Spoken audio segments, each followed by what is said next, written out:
આજે અમારી બોરવા ગામની સરકારી દુકાન જેના નામે ચાલે છે તેવા પટેલ નરવતસિંહ ધીરસિંહભાઈએ ગરીબોનું અનાજ, ચોખા, ઘઉં એમની પોતાની પિકઅપ ગાડીમાં વેચવા માટે જતા હતા ત્યારે અમને બોરવા ઘાસવાણી ચોકડી પાસે મળી અને એમને પૂછ્યું ક્યાં જાઓ છો, ત્યારે એ લોકો કે અમે આ ડ્રાઈવર એમ કહે છે કે આ અમે અનાજ વેચવા જઈએ છીએ. તો અનાજ અમે ચેક કરતા સરકારી અનાજ અમને માલુમ પડેલ છે, જે ખરેખર ગરીબોનું અનાજ વેચી પોતે અનાજ માફિયા તરીકેનું કામ કરે છે.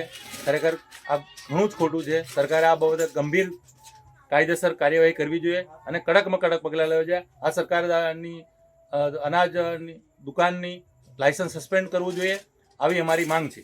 પટેલ સુનિલભાઈ પર્વત, હું ભોરવા ગામનો જ વતની છું. અમારી જે ભોરવા ગામમાં જે સરકારી દુકાન ચલાવે છે પટેલ નરવતભાઈ ધીરસિંહ, જે આજે ગત રાત્રે 9:40 હું અહીંયા ગામમાંથી નીકળતો ત્યારે મેં ગાડી અહીંયા ઊભી હતી, ચેક કરી ત્યારે સરકારી દુકાન સરકારી અનાજના કટ્ટા છે, તેમાં ચોખા છે, ઘઉં છે, આવું બધું જ છે.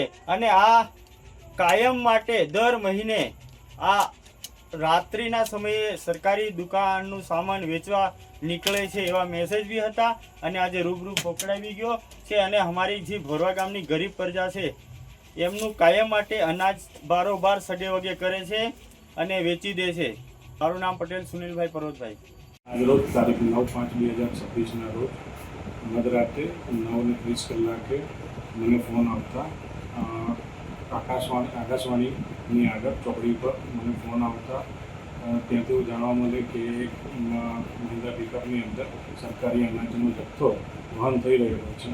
જે જથ્થાની તપાસણી કરતા તેઓ દ્વારા એવું જાણવા મળે કે જે સરકારી જથ્થો છે તો તેની તપાસણી અર્થે અમે ત્યાં આગળ સ્થળ ઉપર જઈને ખાતરી કરેલી અને ત્યાં 14 કટ્ટાઓ અનાજના, જે સરકારી ગોડાઉનના સરકારી મોડ સાથેના અનાજના કટ્ટાઓ અમને ત્યાં આગળ જોવા મળેલા. જે કટ્ટાઓને તેમજ મહિન્દ્રા પિકઅપ ગાડીને સીઝ કરી અમે મામલતદાર કચેરી પ્લાનપુર ખાતે ખસેડી છે અને તેને સીઝર હુકમ આપી અને માલ જપ્ત કરવામાં આવેલો છે. નામ લીલો રાખીશ, મેં મામલતદાર